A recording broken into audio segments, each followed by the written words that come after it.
제5장 제9항 이 견인의 확신 이 부분을 살펴보겠습니다. 자, 이 견인의 확신 제9항입니다. 우리 제목부터 읽고 시작합니다. 이 견인의 확신, 이렇게 하나님께서 택하신 자들을 구원으로 보존하시고 참 신자들이 믿음 안에서 인내할 것을 신자들은 확신할 수 있고 또 자기 믿음의 분량을 따라 실제로 확신한다. 이 믿음으로 그들은 자신이 지금뿐 아니라 늘 교회의 참되고 살아있는 지체로 남을 것과 죄의 용서와 영생을 가지고 있음을 굳게 믿는다. 이 견인의 확신, 이 견인을 어떻게 우리가 확신할 수 있느냐, 즉 우리의 구원을 어떻게 확신할 수 있는가라는 것. 물론 이것은 하나님의 말씀과 또 하나님의 신실하신 약속에 근거한다는 것을 우리는 전제하며, 그리고 실제로 그리스도 안에서 하나님이 그 택하신 백성들을 구원 얻은 백성들에게 은덕을 공급해 주심으로 끝까지 그들의 믿음을 견인해 나가신다라는 사실입니다. 그래서 이 도르토 신조를 작성한 우리 믿음의 선조들은 성경의 가르침을 따라서 이 견인의 확신, 이 구원의 확신 교리를 강하게 붙잡았고 그리고 또 그것을 가르치기도 했습니다. 자, 그런데 이런 신자의 견인에 대해서 어떻게 확신할 수 있느냐라는 이 문제, 이 질문은 교회에서 자주 논쟁을 해온 주제였습니다. 특히 종교개혁 시대 당시에 이 문제가 굉장히 뜨거운 감자와 같이 논쟁의 중심에 있게 됐는데, 로마 교회는 신앙의 확신 또는 구원의 확신이 불가능하다라고 가르쳤고, 역시 그들은 지금도 그렇게 가르치고 있습니다. 우리는 교회 안에서 신앙생활을 하다 보니까 의아하게 생각이 되는 부분이죠. 확신을 늘 얘기했고 또 자기 나름대로 어떤 확신이라는 것도 경험을 하고 있고 자기가 가지고 있는 중요한 내용이라고 생각을 하는데, 어떻게 신앙생활하면서 확신이 없을 수 있는가? 로마 교회는 그렇게 가르쳐요. 그래서 그들은 소수의 성인이나 순교자를 제외한 대부분의 신자들이 평생 확신 없이 살다가 죽는다라고 이렇게 가르칩니다. 그래서 가톨릭 신자들은 살아있는 동안에 구원의 확신도 없이 늘 불안에 떨고 늘 염려하면서 막연한 기대를 가지고 있어요. 막연한 기대. 그러면서 이제 어디에 의존하냐면 죽을 때까지 자기 구원에 대한 확신을 못 가지고 누구 붙잡고 있냐면 사제 붙잡아요. 사제가 자기를 위해서 기도해 줘야 되는 거예요. 그리고 성인들의 잉여 공로를 자기가 어떻게든지 좀 덧입어서 그것으로 구원을 얻고자 하는 그런 그 열망을 갖고 살아가는 것이죠. 이처럼 가톨릭 신자는 자신의 구원을 확신할 수 없기 때문에 그 구원을 낙관하기 전에 먼저 뭘 해야 되느냐? 선행을 해야 합니다. 선한 행실. 그래서 가톨릭 신자들 보면은 그런 교리의 가르침을 따라서 많은 좋은 일들을 많이 하죠. 착한 일도 많이 하고 대인관계에 있어서도 예의를 잘 지키기도 하고 다른 사람에게 피해를 안 끼치고 오히려 뭐 선을 행하고자 하는 그런 그 모습들을 많이 보게 됩니다. 실제로 저도 그런 가톨릭 신자들을 만나고 그런 경험들이 있는데요. 다들 좋아요, 사람들이. 가톨릭 신자들은. 아마 여러분도 아마 경험하신 분들이 있을 겁니다. 근데 그 의외로 개신교라고 표현되는 우리 기독교, 소위 말하는 이제 교회에 대한 예수 믿는 사람들 보면은 좀 아닌 분들이 또 상대적으로 그렇게 많이 있다는 것을 또 의외로 많이 경험하게 됩니다. 그런 일들이 있지 않습니까? 저도 그런 경험이 많이 있어요. 정말입니다. 가톨릭 신자들은, 제가 만난 가톨릭 신자들은 아직까지는 지금까지 다 좋은 분들로 기억에 남아 있습니다. 이처럼 그들은 이런 먼저 자기들이 구원을 낙관하기 전에 뭘 해야 되는가? 선행, 그리고 공로를 계속 쌓아나가야 되는 거예요. 공로 의식이 굉장히 강하죠. 자, 그 다음에 교회에 충성해야 됩니다. 가톨릭 교회에 충성. 절대 복종이죠. 가톨릭 신자들은.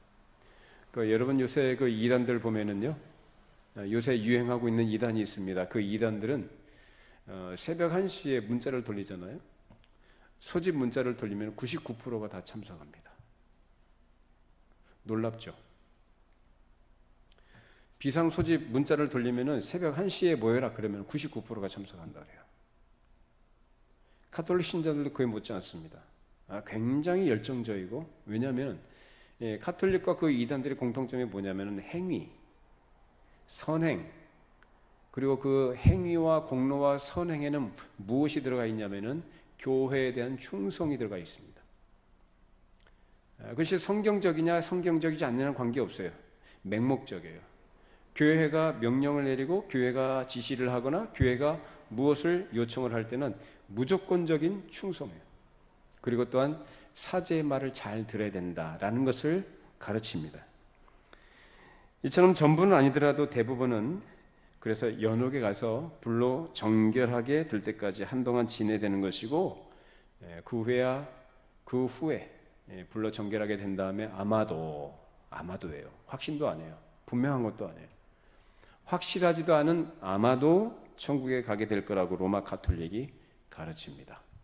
어찌 불안해서 신앙생활 하겠습니까? 이것은 하나님의 은혜, 하나님의 주권적인 은혜에 의해서 구원을 받는 성경의 가르침에서 벗어나도 한참 벗어난 거죠. 이러한 비성경인 가르침에 대해서 종교개혁자들은 아주 강력하게 반대를 했어요. 그래서 루터, 칼빈으로 대표되는 종교개혁자들, 그리고 다른 개혁자들이 역시 이 성경이 믿음의 확신이 진실로 가능하다고 가르친 것을 재발견하게 됩니다. 또 종교개혁 시대에 한두 세대 이후에 청교도라는 사람들이 있습니다. 이 청교도들은 구원의 확신이 바람직한 것이고 얻을 수 있는 것이지만 구원의 절대 필수적인 것은 아니라고 믿었습니다. 무슨 말입니까? 왜 그럴까요? 이 구원의 확신이 가능한 것이고 구원의 확신을 얻을 수 있지만 구원 얻는 일에 있어서는 필수적인 것이 아니다. 왜 그럴까요? 우리의 구원이라는 것이 사람의 확신에 근거한 것이 아니기 때문입니다. 무슨 말이냐면 이 확신이라는 것은 사람이 어떤 충만할 때가 있고, 소위 말하는 어떤 감정이 고조될 때가 있고, 감정이 약화될 때가 있고, 내 느낌이 강할 때가 있고 느낌이 약화될 때가 있어요.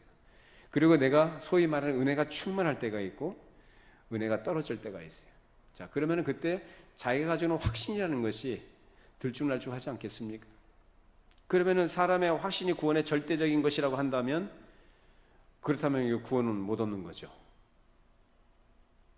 구원의 필수적인 게 아니다고 하는 이유가 거기 있습니다. 구원 얻는 필수적인 것은 뭐냐? 예수 그리스도의 공로뿐입니다. 믿으십니까? 그러니까 확신은 중요한 것이고 내가 가지는 것도 참 필요한 것이긴 하지만, 어떤 경우에 내가 확신이 흔들리거나 내가 확신이 약화된다 해서 하나님께서 나를 구원하신 그 구원이 흔들리거나 약화되는 건 아니라 그 말입니다. 하나님은 어떠한 분인지를 성경은 가르치지 않습니까? 하나님은 어떤 분이라고 그래요? 영원하신 분이에요. 하나님은 신실하신 분이다. 그런 하나님의 신실하심과 영원하신 하나님께서 한번 택하신 백성들을, 그 사람의 구원이 확신이 있거나 없거나 관계없이 하나님께서 항상 같은 눈으로 같은 하나님의 뜻 가운데 하나님의 계획 속에서 하나님의 동일한 은혜 안에서 보존해 나가신다라는 말씀입니다. 믿으십니까? 이걸 여러분들이 아셔야 된다는 거예요. 그런데 이 구원의 확신에 대해서 개신교 안에서도 로마 가톨릭처럼 생각하려는 사람들이 있습니다. 이 사람들은 확신할 수 있다고 믿지 않습니다.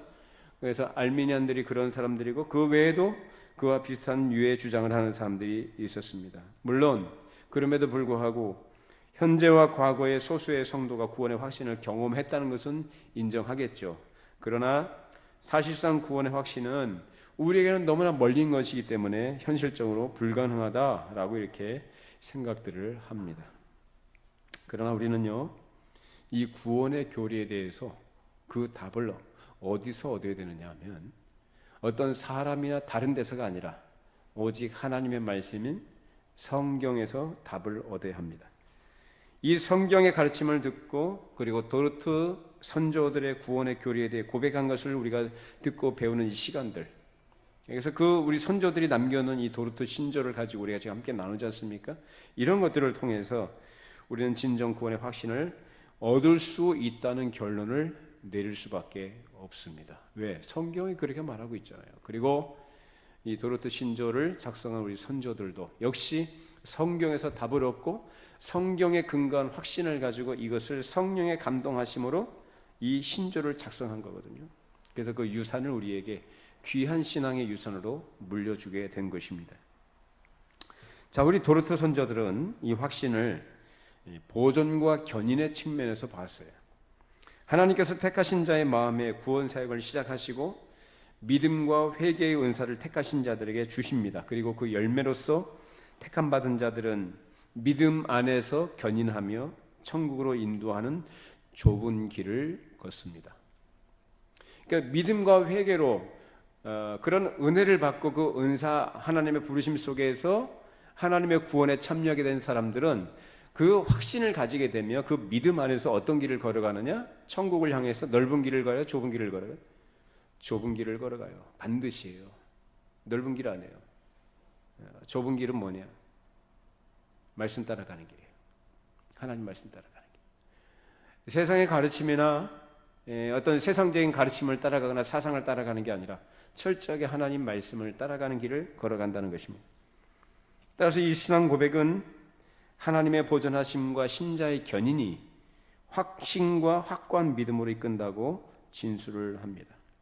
그래서 이 하나님의 보존하심과 신자의 견인이라는 이 두 가지가 따로 별개가 아니라 서로 엮여 있다는 거예요. 서로가 속해 있는 거예요. 그래서 하나님의 보존하심 없이는 어떤 성도도 견인하지 못할 것이고 반대로 어떤 신자도 하나님께서 보존하심을 받으면서 견인에 적극적이지 않을 수 없다는 거예요. 무슨 말이냐면 하나님의 보존하심 속에 있는 신자는 어떻게 한다고요? 신앙생활을 대충 합니까? 어떻게 합니까?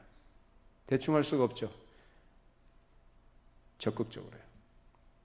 열성적으로 적극적으로 하게 된다는 것입니다. 따라서 신자들은 믿음으로써 이 두 가지, 즉 보존과 견인이라는 것을 확신하게 되는 것입니다. 그리고 이 확신은 하나님의 약속들을 믿는 믿음에서 생겨나야 하는 것이며 하나님은 이 약속들을 우리의 위로를 위해서 그의 말씀 안에서 대단히 풍성하게 우리에게 계시해 주셨다라는 것입니다. 그래서 성경에는 이런 하나님께서 우리를 보존하시고 또 우리가 견인되고 있다는 사실에 대해서 성경 여러 곳에서 우리에게 증거하고 있어요. 자, 로마서 8장 한번 찾아보십시다. 로마서 8장 16절 17절 말씀.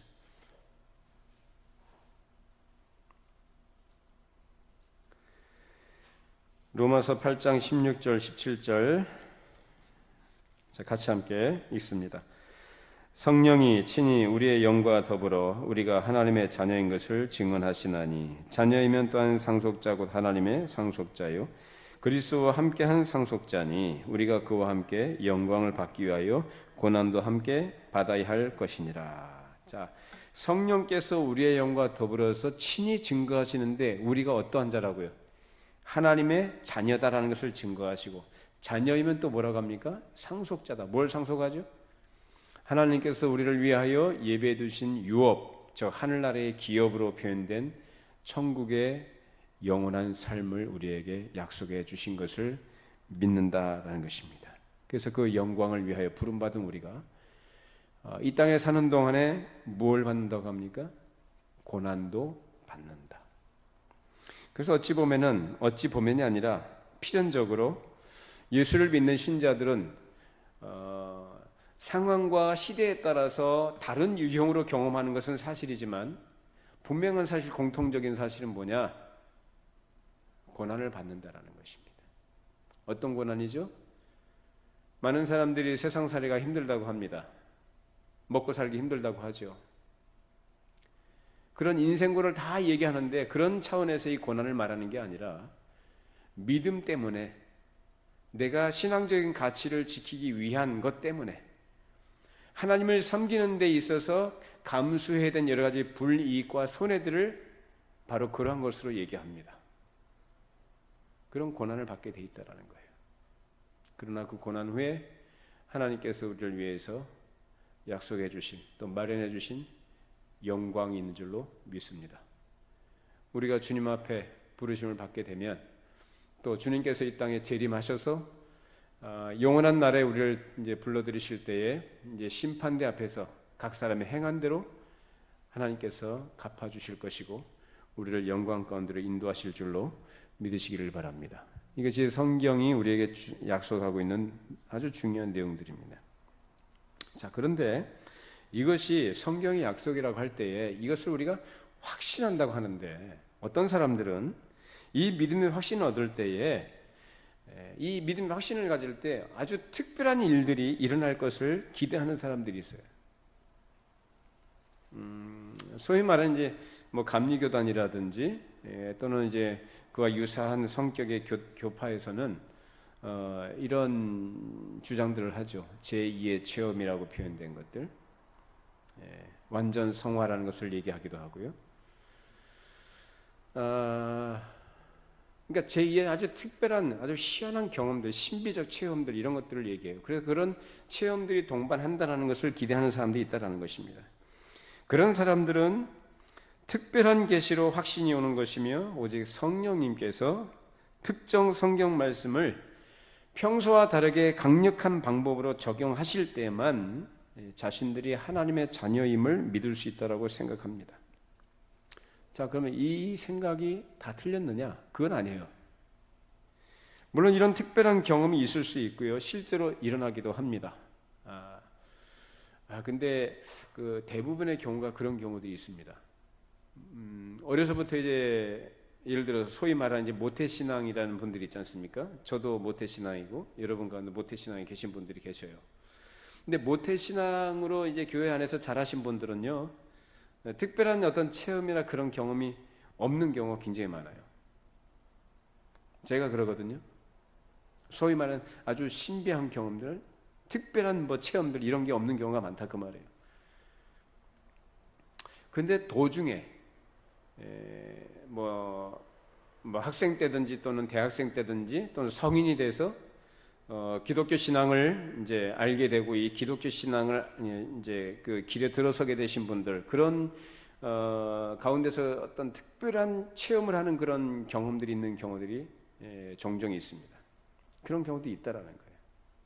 근데 중요한 건 뭐냐면 특별한 체험이라는 것이 환상을 보고 뭐 이상한 계시를 보고 그런 걸 말하는 게 아니라 아까 앞서도 말씀드린 것처럼 어떤 평소에 읽었던 말씀을 그냥 지나쳤던 말씀임에도 불구하고 그 말씀이 내 마음속에 내 영혼에 깊이 마치 어둠 속에 빛을 비추이는 것처럼 그렇게 환하게 비추이는 그런 경험들, 성령께서 강하게 그 말씀을 내 마음속에 각인시키는 것 같은 그런 경험들이 있을 수 있다 이 말입니다. 자, 그런데 그럼에도 불구하고 많은 하나님의 자녀가 이런 성령께서 성경 말씀을 자신들의 마음에 강력하게 적용해 주신 걸 경험하지만 그러한 유사한 경험들이 사람들을 속이기도 한다는 것을 우리가 주의해야 됩니다. 무슨 말이냐면 우리나 우리 자신들에게 특별한 일들이 일어났다고 주장하면서 은근히 그런 경험들을 자랑하는 사람들이 있어요. 그런 경험들 자랑해요. 그런데 그런 경험들이 실제로는 마귀에게 미혹된 사람들이 교회 안에 얼마든지 있다는 것을 우리는 기억을 해야 합니다. 교회 안에 있다고 해서 모두가 신실한 참신자는 아니다라는 거예요. 마귀에게 미혹된 사람도 교회 안에 있어서 그럼 마귀가 유혹하고 마귀가 미혹하는 것에 속아서 살아가는 사람들이 적지 않다라는 것입니다. 그렇기 때문에 어떤 사람이 자기가 구원의 확신을 갖고 있다고 하면서 그 확신의 근거로 생각하는 어떤 하나님의 말씀들이 있겠죠. 물론 우리는 확신을 이 말씀에서 찾아야 된다, 답을 얻어야 된다 그렇게 지금 얘기하고 있어요. 자, 그런데 이런 확신을 말씀의 근거를 두고 확신을 가지고 있는 사람들이 있는데 여러분 이걸 유념하셔야 됩니다. 마귀가 사탄이 사람을 미혹할 때는 하나님의 말씀을 사용한다는 것. 이걸 꼭 그걸 염두에 두셔야 돼요. 그리고 스스로 속지 않도록 그것을 여러분이 분별할 수 있어야 합니다. 자, 그럼 무슨 얘기하죠? 아까는 하나님의 말씀에서 답을 찾아야 된다고 했는데 마귀도 말씀을 사용한다. 그럼 나는 어떻게 내 구원의 확신을 이것이 참된 것인지 아니면 거짓된 것인지 어떻게 알 수 있느냐라는 거예요. 이런 의문이 생길 수 있죠.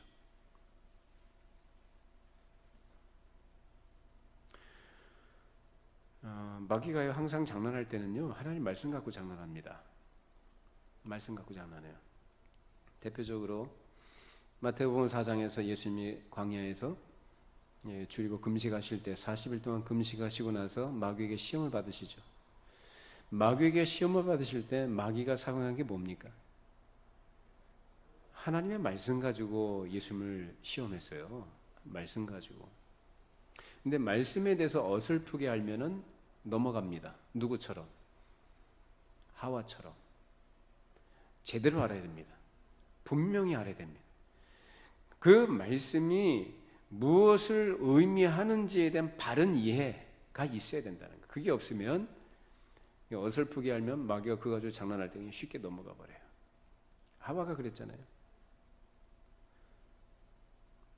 하나님의 말씀에 이것을 먹지도 말고 만지도 말라고 했다고. 하나님은 언제 만지지 말라고 했어요? 먹지 말라고 했지. 그리고 성경 여러 곳에 보면은 하나님의 말씀을 빙자한 거짓 선지자들의 그런 거짓된 이 속임들이 많이 나옵니다. 실제로 그러죠. 하나님의 말씀이라고 얘기하면서. 자, 그러면 하나님께서 주신 참된 확신 그리고 사탄이 준 거짓된 확신을 어떤 차이를 우리가 확인할 수 있을까? 자, 두 가지가 달려 있는데 먼저 자기 자신에게 물어봐야 됩니다.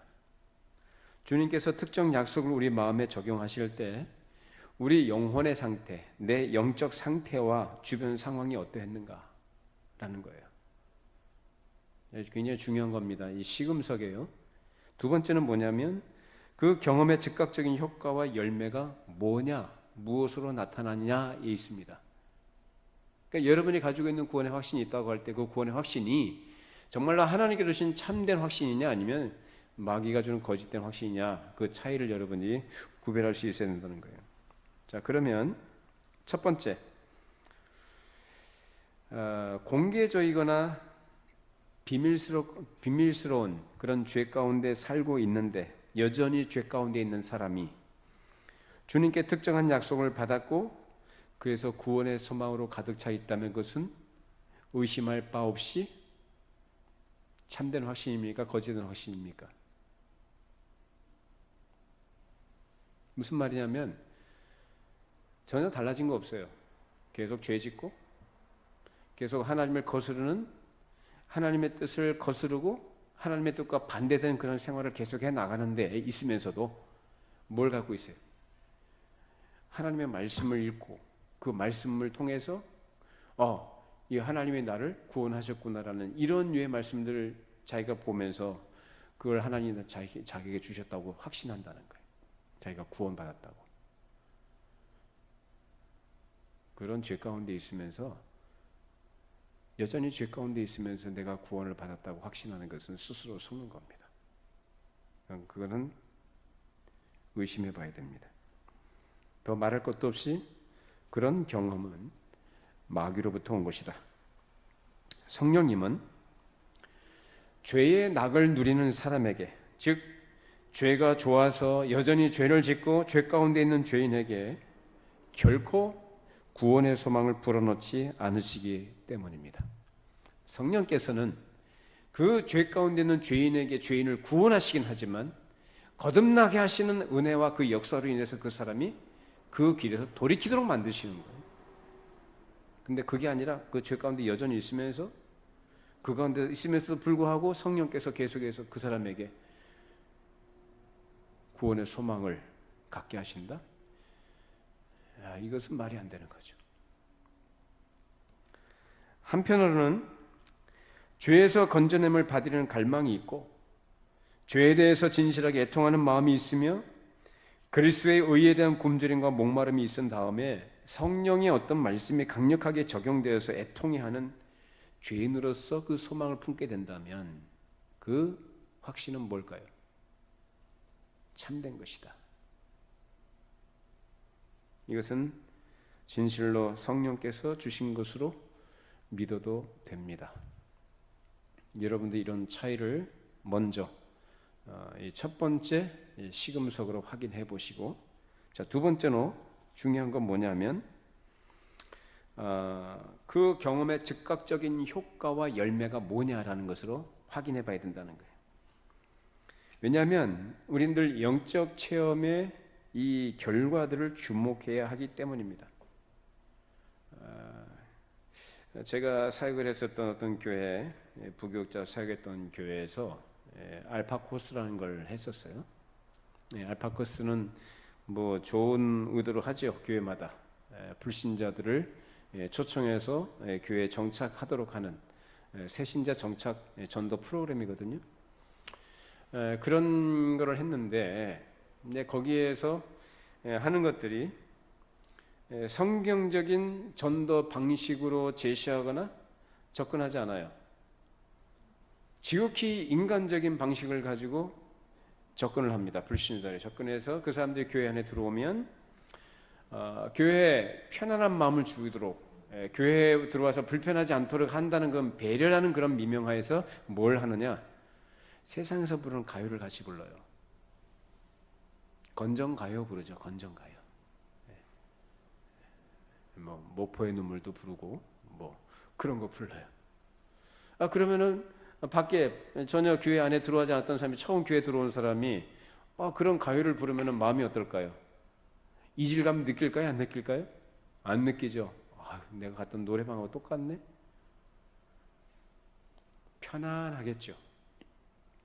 거기서 이제 하나씩 서서히 젖어들게 한다는 그런 참 그럴듯한 논리를 가지고 성경을 가르쳐주고 성경 말씀을 가지고 같이 제시하고 그렇게 한다는 거예요. 그리고 나서 뭐 하냐면은 나중에 주말 성령 집회라는 걸 합니다. 금요일 날 저녁에 다 직장인들 퇴근하고 오면은 그 저녁에 주말 성령 집회라는 걸 하면서 이상한 짓거리들을 합니다. 방언하게 하고 이상한 어떤 그런 그 이벤트 같은 걸 해요. 영적 체험을 하게 한다는 거죠. 자, 그렇게 해서 거기에서 이상한 소리 내고 또 나름 눈물도 내고 콧물도 내고 과거의 죄도 자기가 회개한다고 고백하는 그런 고백들이 있어요. 실제로 그런 일들이 있어요. 자, 그러면 거기에서 진실하게 회개하고 아주 특별한 체험을 한 사람들을 몇 사람을 선정을 해서 교회 앞에 간증을 시킵니다. 간증을 시키면 그 사람들이 굉장히 겸손하게 간증을 해요. 그 사람들이 이제 처음 교회 나온 사람들이 무슨 꾸밈이 있겠습니까? 무슨 뭐 노련미가 있겠습니까?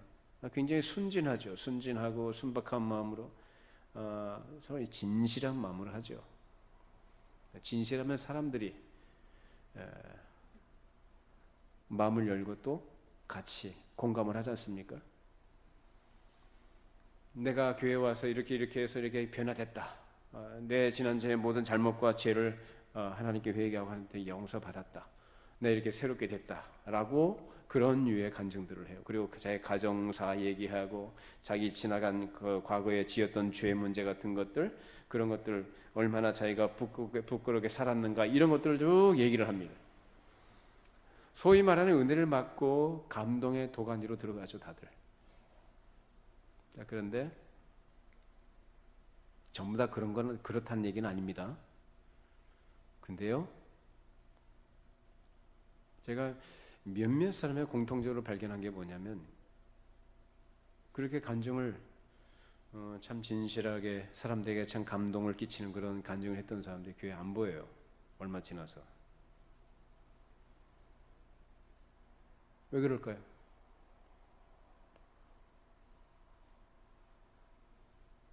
자기가 그렇게 해놨는데 소위 말하는 자기 스스로 시험 든 거예요.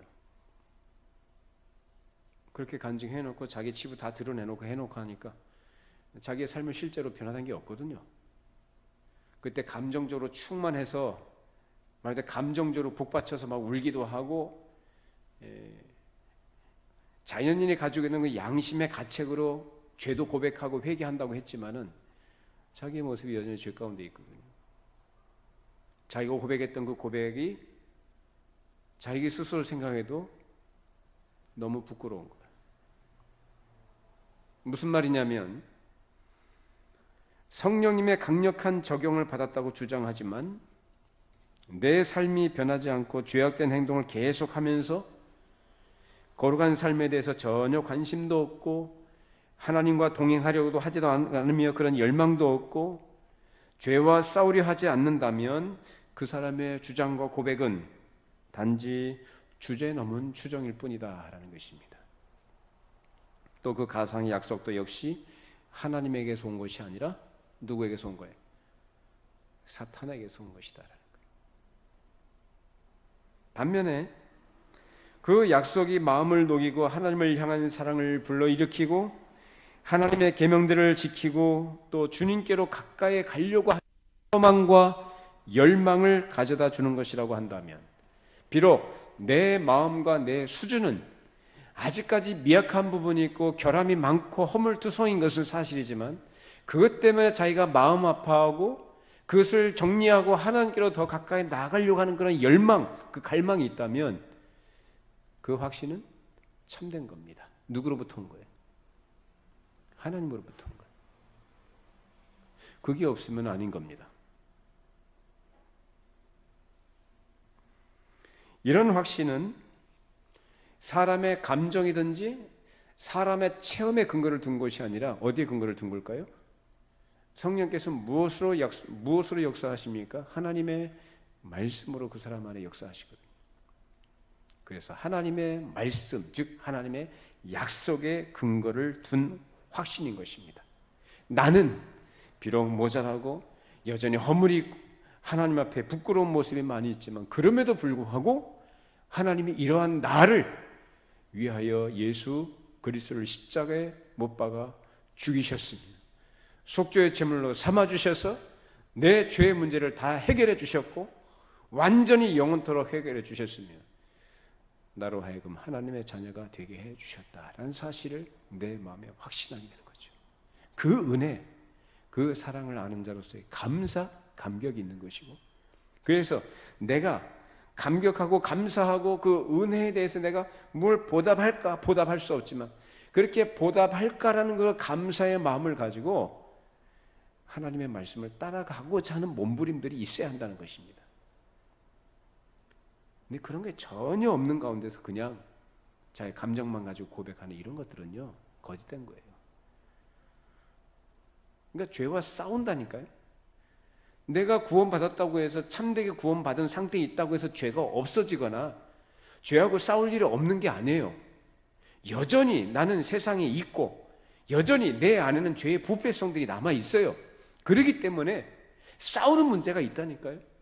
그 전에는 싸우지 않았어요. 그 전에는 하나님의 자녀가 되기 전에는, 즉 성령께서 나를 거듭나게 하셔서 구원의 확신을 갖게 하시기 이전에는 나는 죄하고 싸울 마음도 없었어요. 싸울 이유도 없고요.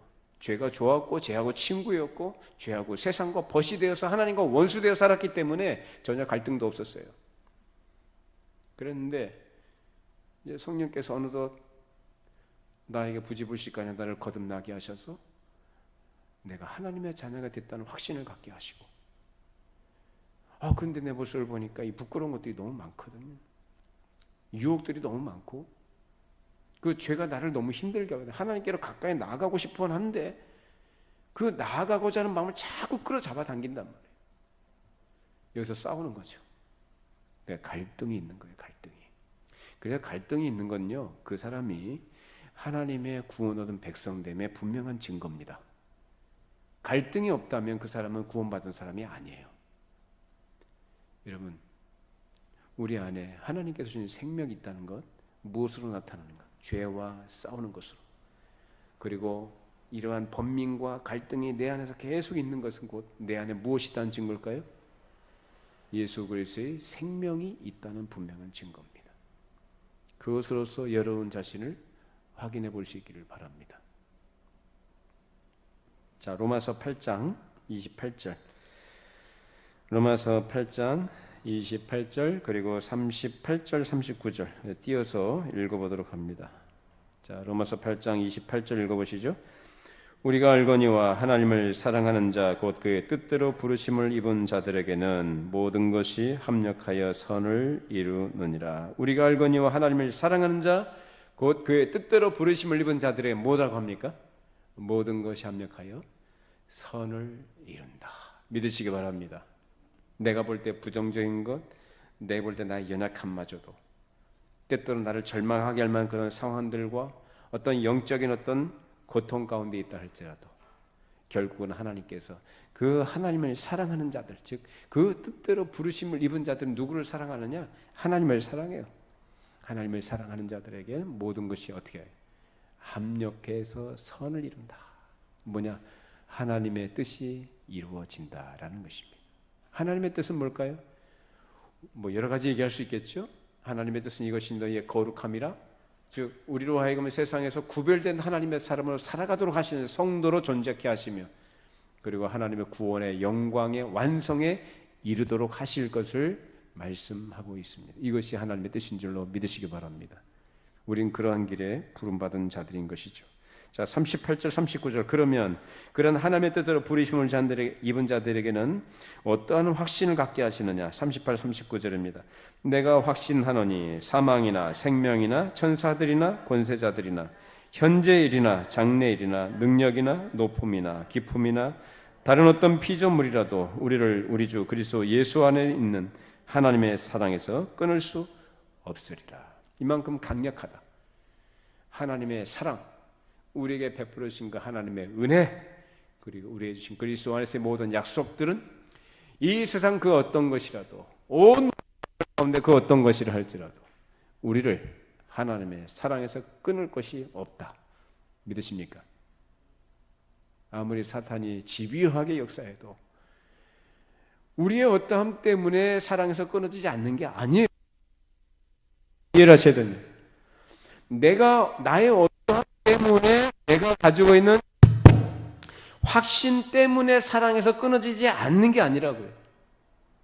무엇에 근거한 거예요? 하나님의 사랑이다. 그 사랑이 그만큼 강력한 것이다. 나의 어떠함 때문에 안 끊어지는 게 아니라 하나님의 어떠하심 때문에 끊어지지 않는다. 이것이죠. 그것을 어디서 증거합니까? 하나님께서 우리에게 주신 계시의 말씀이 성경에서 증거합니다. 저는 이 사실을 확고하게 믿습니다. 이 확신과 이 고백은 저의 감정의 상태와는 전혀 상관없는 고백입니다. 무엇에 근거한 거예요? 사실. 어떤 사실이요? 하나님께서 약속하신 그 사실에 근거한 겁니다. 그러니까 어떤 것이, 어떠한 것이 이러한 하나님의 사랑을 우리를 끊고 마귀가 아무리 집요하게 공격을 하고 유혹을 해도 사랑에서 끊어지지 않는 사실을 여러분도 확신할 수 있기를 바랍니다. 자, 요한일서 3장 24절 읽어보시죠.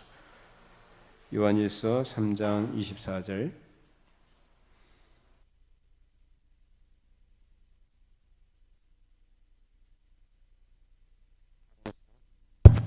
요한일서 3장 24절 같이 읽어보십니다. 그의 계명을 지키는 자는 주 안에 거하고 주는 그의 안에 거하시나니 우리에게 주신 성령으로 말미암아 그가 우리 안에 거하시는 줄을 우리가 아느니라. 자, 하나님의 사랑 안에 있는 자들은 뭘 지킨다고 합니까? 주의 계명을 지킨다. 그 계명을 지키는 것은 뭘까요? 계명. 하나님의 경이 뭐죠? 네, 그 계명을 지키는 것은 말 그대로 율법적으로 형식적으로 지키는 게 아니라 하나님을 사랑하는 겁니다. 하나님을 사랑하는 사람, 진실하게 하나님을 사랑하는 사람은 또 누구를 사랑할까요? 눈에 보이는 이웃을 사랑합니다. 그것이 바로 주님 안에 거하는 것입니다. 그래서 성령으로 말미암아 우리가 그 안에 거하는 줄을 안다. 그래서 내가 이해력이 좋아서 아는 게 아니라 내 안에 누가 계시다는 거예요? 성령님이 나로 하여금 알게 하신다라는 것입니다. 여러분, 그 하나님 사랑 안에 거하고 계십니까? 하나님 안에 여러분이 계신 줄로 믿으십니까? 그리스도 안에 계신 줄로 정말 믿으십니까? 알게 하시는 것이 성령님이시다라는 겁니다. 따라서 이런 신자들이 확신을 가지기 위해서는 다른 게 아니고 하나님의 약속에 대한 지식을 가지고 있어야 하며, 이를 위해서는 항상 말씀을 들어야 합니다. 믿음은 어디서 납니까? 들음에서 납니다. 들어야 합니다. 자꾸 들어야 합니다. 물론 개인적으로 말씀을 보는 것도 중요하고 필요하겠죠. 그러나 말씀을 듣는다라는 것은 뭘 듣는다는 것? 하나님의 말씀을 교회 강단을 통해서 듣는 것입니다. 하나님께서 세우신 말씀 사역자들을 통해서 하나님께서 성경을 풀어서 강론케 하시고 말씀을 전하게 하실 때에 그 말씀을 잘 듣는 거예요. 그래서 믿음은 들음에서 난다라는 것입니다. 자, 그럼 이 견인에 대한 확신은 신자마다 다 동일한가? 다 다릅니다. 믿음의 정도에 따라서 다릅니다. 성경에서는 이 믿음에 대해서 얘기할 때 믿음이 적은 자가 있고 믿음이 강한 자가 있다라고 얘기해요. 이것은 수량에 관한 것이 얘기가 아니라 그 강함의 여부를 얘기하는 것이죠. 자, 요한일서 그 앞에 2장, 요한일서 2장 14절 읽어보십니다. 요한일서 2장 14절 같이 함께 읽어보시죠. 아이들아, 내가 너에게 쓴 것은 너희가 아버지를 알았으며 아비들아, 내가 너에게 쓴 것은 너희가 태초부터 계신 이를 알았으며 청년들아, 내가 너에게 쓴 것은 너희가 강하고 하나님의 말씀이 너희 안에 거하시며 너희가 흉악한 자를 이겼음이라. 자, 이게 아이들 나오고 아비들 나오고 청년들 나오죠. 그래서 성경에서는 아이 같은 믿음, 또 청년과 같은 믿음, 또 아비와 같은 장성한 믿음, 이런 단계로 이렇게 분류를 해서 이게 설명을 하는데 이것은 수량의 의미가 아니라 강도를 말한다고 했습니다. 적은 믿음의 경우는 그 담대함이 어린아이의 믿음 같은 경우는 어떨까요? 담대함이 상대적으로 말해요. 큰 믿음보다 약하겠죠. 어린아이. 그리고 확신이 강하지 못해서 때때로 이리저리 흔들리거나 요동칠 때가 있기도 합니다. 당연하죠. 믿음이 약하니까 어린아이 수준에서. 그러나 그 믿음도 역시 생명이 있는 참 믿음인 줄로 믿습니다. 믿음이 적다고 해서 믿음이 없거나 생명이 없다는 얘기는 아니에요. 우리는 어린아이가 태어나면은 어린아이의 생명이나 어른의 생명이나 동일한 생명이지 다르지 않죠? 뭐가 다르죠? 이해력, 힘, 경험이 다르죠. 어린아이가 그렇다는 거예요. 믿음도 마찬가지. 같은 생명이지만 같은 인격체이지만 뭐가 달라요? 강도가 달라요. 어린아이들은. 자, 그러면 우리 신자들이 처음에 누가 처음부터 장성한 믿음의 사람이 누가 있겠습니까? 처음에 갓 태어난 어린아기가 있듯이 그런 어린아이 같은 상태에서 출발을 하죠. 그것이 뭐냐? 예수 그리스도를 내 마음에 믿는 것으로. 그래서 십자가 신앙이 출발점이 됩니다. 영적으로 태어났다는 얘기죠. 근데 영적으로 태어났는데 오랜 세월이 지나고 때가 되었음에도 불구하고 영적으로 어린아이 수준에 있게 되면 그건 정상일까요? 비정상일까요? 비정상이죠. 자라야죠. 자라지 않고 그 상태에 있으면은 자기 자신은 그래도 나는 그래도 구원받은 것은 참된 것이니까 나는 그래도 안심이다라고 생각할지 몰라도 정말로 유아기적인 생각이죠. 유치한 생각이죠. 근데 하나님 마음은 어떠시겠어요? 부모가 자기가 낳은 자식이 대학생 나이가 됐음에도 불구하고 여전히 젖이나 먹으려고 하고 죽이나 떠 먹여달라고 밥 먹여달라고 이렇게 응석부리기나 하고 그러면 부모 마음이 어떻겠어요? 우리 하나님 마음도 그러지 않을까? 예? 얼마나 안타깝겠냐 그 말이에요. 날마다 우리 믿음이 더 장성하시고 성숙해 가시기를 바랍니다. 예. 그 다음에 이제 청년의 단계가 있는데 청년 단계는 그만큼 열정과 어떤 담대함들, 용맹함 이런 것들이 이렇게 진취적이고 이런 것들이 있겠죠. 좀 두 가지로 구분한다면은 어린아이 신앙이 있고 장성한 자의 신앙이 있는데 장성한 자의 신앙은 어떨까요? 담력, 담대함이 있고 강합니다. 여러 시험과 유혹들, 공격들에 대해서 어떻게 해요? 아주 단호하면서도 그런 것들을 가볍게 이겨나갈 수가 있습니다. 그리고 흔들리지 않는 믿음을 지켜나갑니다. 지속성이죠. 사실상 성경이 구원받은 성도들에게, 즉 신자들에게, 우리에게 요구하고 권하고 있는 것은 뭐냐? 이 장성한 믿음을 말합니다. 그래서 참된 믿음을 얘기할 때, 뭐 어린아이 신앙도 믿음이라고 했습니다만, 참된 믿음을 얘기할 때는 지속성을 얘기합니다. 인내입니다. 어린애들은 인내 못하죠? 어린애들이 인내 못해요. 그러나 장성한 믿음의 사람은, 어른들은 웬만큼 아픈 것도, 웬만큼 뜨거운 것도 이겨납니다. 아무렇지도 않은 거 그냥 넘어갑니다. 근데 어린애들은 어떻게? 뜨거운 목욕탕에 집어넣으면 아 뜨거 하고 튀어나오면서 뭐라고 하죠? 세상에 믿을 놈 하나도 없다고. 네.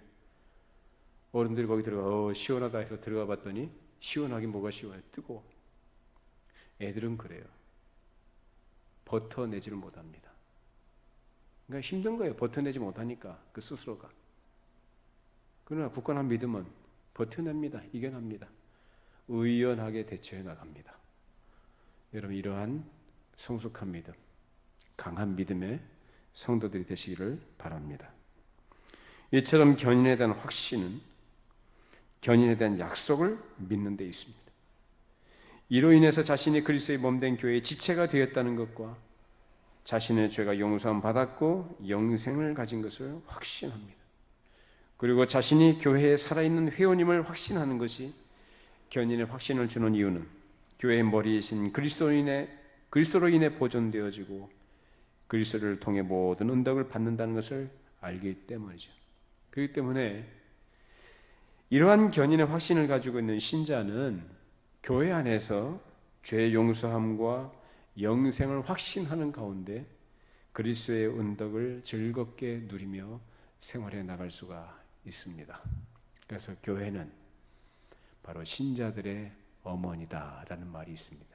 칼빈 선생의 그 말이죠. 그래서 교회를 통해서 공급되어지는 하나님의 말씀 안에서 신자들은 계속 자양분을 공급받으면서 믿음이 자라가고 정상적인 장성한 분량에 이르게 된다는 말씀입니다. 여러분 교회 안에서 이 그리스도의 은덕을 누리시면서 즐겁게 기쁨으로 생활해 갈 수 있기를 바랍니다. 기도하겠습니다.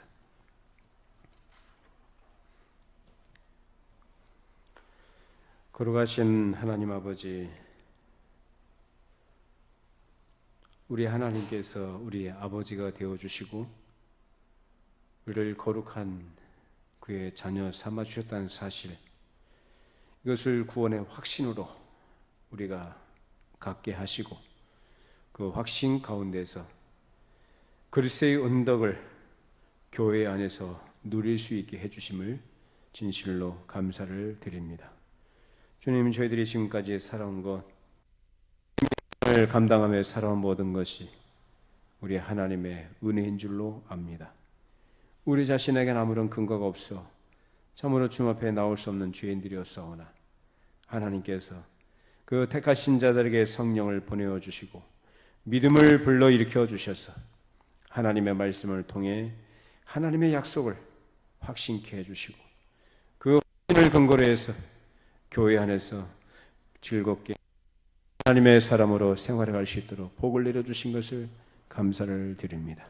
지금 내가 가지고 있는 확신이 하나님께서 주신 참된 확신인지 또 아니면 마귀가 주는 거짓된 것인지 오늘 말씀을 통해서 배웠사오니 성령께서 우리 마음속에 자신의 영적인 상태를 점검해 볼 수 있도록 역사해 주시고 또한 하나님께서 나에게 주신 참된 확신 확인하면서 그 안에서 참된 확신인 것으로 감사하며 마음의 평안과 자유함을 가지고 주를 즐거이 따르고 섬기는 좁은 길을 걸어가는 거룩한 백성들 되게 하여 주시옵소서. 예수님의 이름으로 기도하옵나이다. 아멘.